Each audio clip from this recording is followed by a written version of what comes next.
Hey Scrapbook friends, it's Nicole, and today I'm going to share with you how to make a quick and easy zigzag border strip to use on your scrapbook pages or on a card. This is just a super fast technique, but it does use a tool that we're going to have to create first. And I did get this idea originally from a CM advisor named Meggan Jacks, who is super creative and clever. If you want to look her up on Facebook or YouTube, she is full of great ideas. So thank you, Meggan. And I've modified it a little bit. Meggan's template that she made is a 45 degree, but I'm going to make a 60 degree template. So you're also going to want the Creative Memories 13-inch cutting mat. A lot of people have the old custom cutting system and may not have upgraded yet to this mat. But there are a lot of things that I love about this mat. And one of them is that when I have my 12 by 12 paper on here, sometimes you want to make sure that whatever you're putting on your page is exactly centered. And it's really nice to be able to use the measurement lines that show at the top and bottom to see exactly where the center is, or to line up something so you know that it's, going to be on the same line. So the 13 by 13 inch mat, the thing about that 13 by 13 is this extra ½ inch that goes all the way around.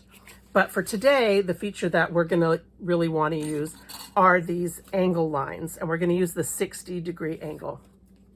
So I'm starting with a piece of chipboard, 4x6 chipboard, from our paper packs or page protectors or whatever. And I'm gonna line up the straight edge with this line right here on the side of the mat and make it as straight as I can, making sure that I can see the 60 degree line on both sides. So line up right here. All right, here's the 60 degree line. And if you watched my last video, you maybe already have one of these, so you can just fast forward through this part. We're gonna take our ruler and connect these two lines to get our 60 degree angle to cut on the trimmer. So one of the things that makes cutting this so much easier is if you use the little sightlines guides. I love these. I think they're a great little hidden feature of the CM trimmers. They live here in this little blue end of the track, and a lot of people don't even know they're in there. The first couple of times it is a little hard to get them out, but you can see mine come out really easy because I use these all the time.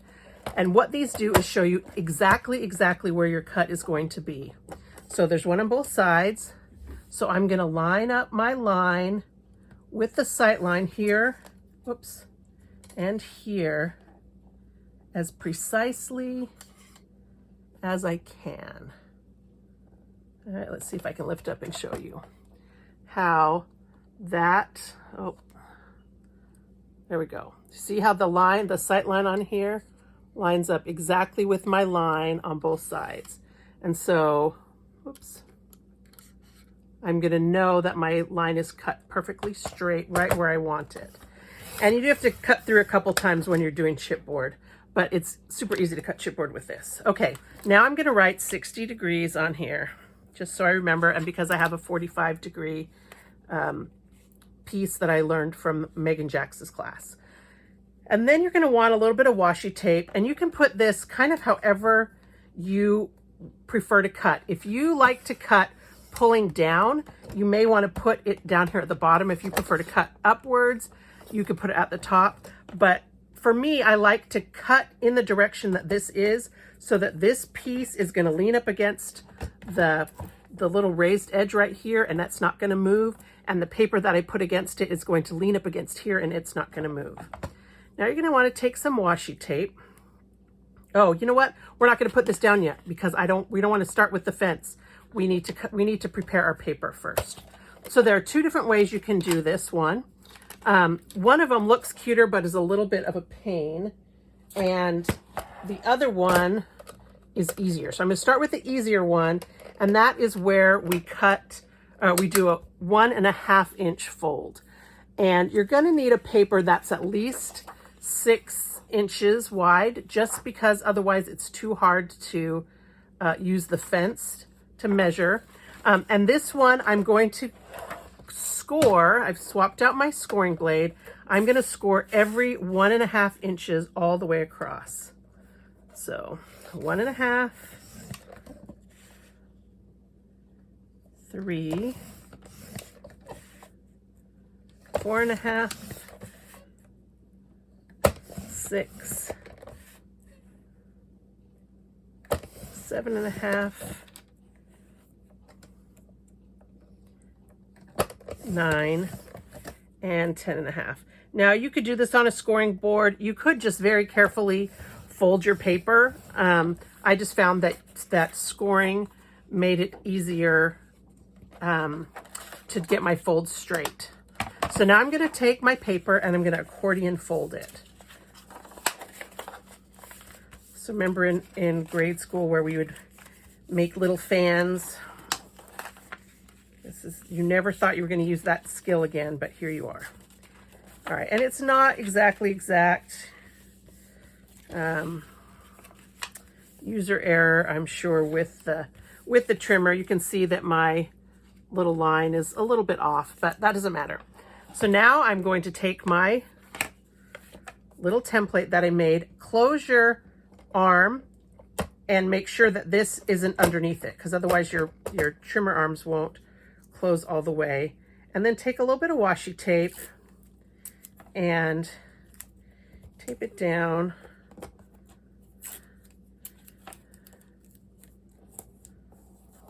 And I'm going to actually do a little piece right here along the edge that I'm going to be writing against. And you can just take your thumbnail, or you can take the multi-purpose tool or a bone folder, and you just want to make sure that you really crease that line so that it still is a straight edge, and it's not like this one. You can see it's not very straight because I didn't crease it down, but that one I creased it down, so I really want to be able to use the edge of this piece of cardboard. So now take out your scoring blade and put your straight blade back in. And we're going to take our whole stack of folded paper and line it up with this template that we've just cut, and make it so that this little bottom corner or the top corner, that you're going to cut off a piece, the top piece of this, and you are going to have to cut through a couple of times because you're cutting through several layers, so that this now is straight with the trimmer. And then I'm really liking the 1/4 inch.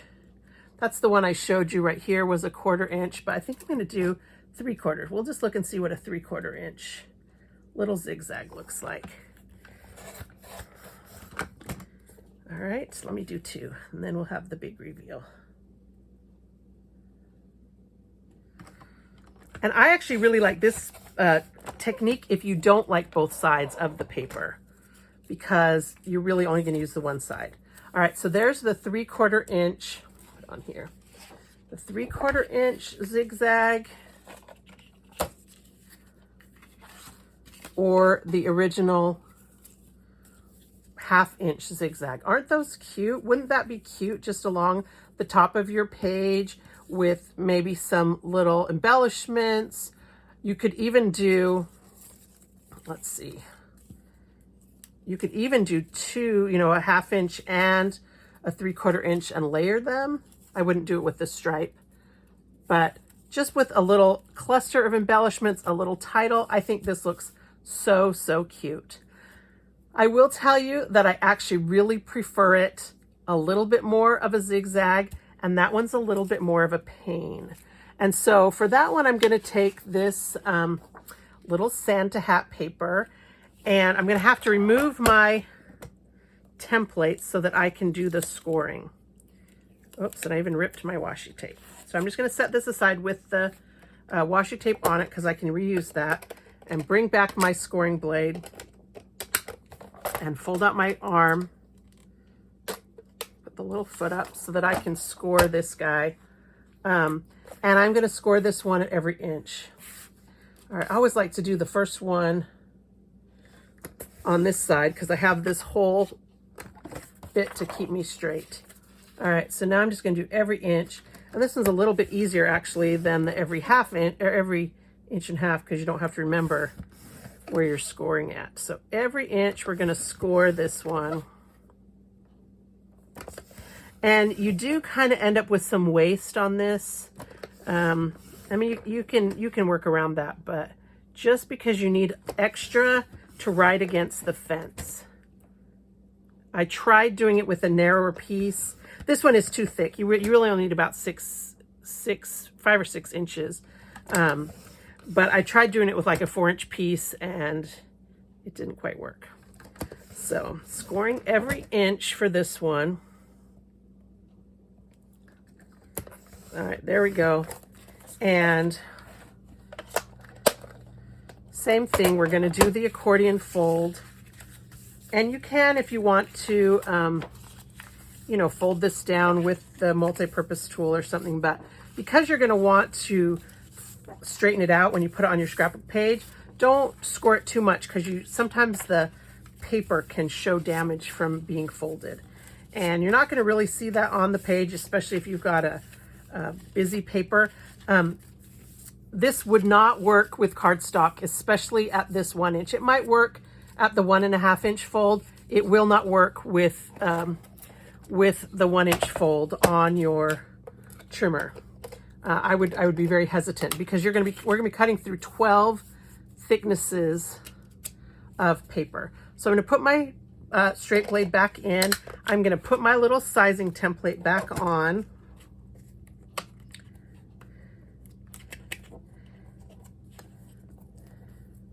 I did rip my little washi tape when I scored it down, but I think that's going to be okay. All right, so this is the tricky one. I'm going to go ahead and line this up, and again, make sure that both points are across the cutting line. And then I'm going to go over it like 5 or 6 times, but it's probably not going to cut all the way through. The trimmer just can't quite go that far. Oh, it went through 11. So now just take your scissors and rest the blade. If you just kind of align the blade with the folded edge, that's going to give you, make it easier to cut that really straight. And we're going to do the same thing. I'm really liking that 1/2 inch size, so I'm going to do the 1/2 inch. You can't really do less than 1/2 inch because it, I'll show you in just a second. So here, this one, I think I only made it through 10. But if you try to do like 1/4 inch, which is right here, the side of the track kind of catches on it. You could do maybe, this looks like it's maybe 3/8. I think we could do 3/8. But you want both sides of the track to be pushing down on it to help you. Oh look, I almost cut all the way through. So maybe it is possible to cut all the way through. But you are gonna need your scissors just to clean this one up. But there you go. Look how cute this little zigzag border is. So that's the 3/8 inch, and here's the 1/4 inch or 1/2 inch, sorry. And of course you'd want to unfold these. You can see on here that you can see the line where I creased it on the crease. So, you know, on a busier paper like this, you don't notice it as much.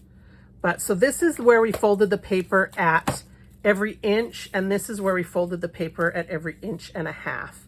So you can see it's just a little bit of a different look. But how fun. What a fun way, instead of just cutting a straight strip, you can cut a little zigzag edge. And like I say, you can do this with a shorter piece of paper. Now I've got this paper that's all folded. I will probably go ahead and cut a few more of these just to have on hand for a future project. But you want to be sure that you have enough to sit on here to be able to cut. So when I just did a 4-inch piece, by the time I cut off the edge, I mean, you could probably cut 2 off of a 4-inch piece before it kind of stops having this to lean against. So just play around with that, maybe practice with a piece of scrap paper, you know, something maybe that you don't like as well. But like I said, this is a great one if you don't want to use both sides because you only see one side. So there you go, a zigzag border using your Creative Memories 12-inch trimmer and an angle template.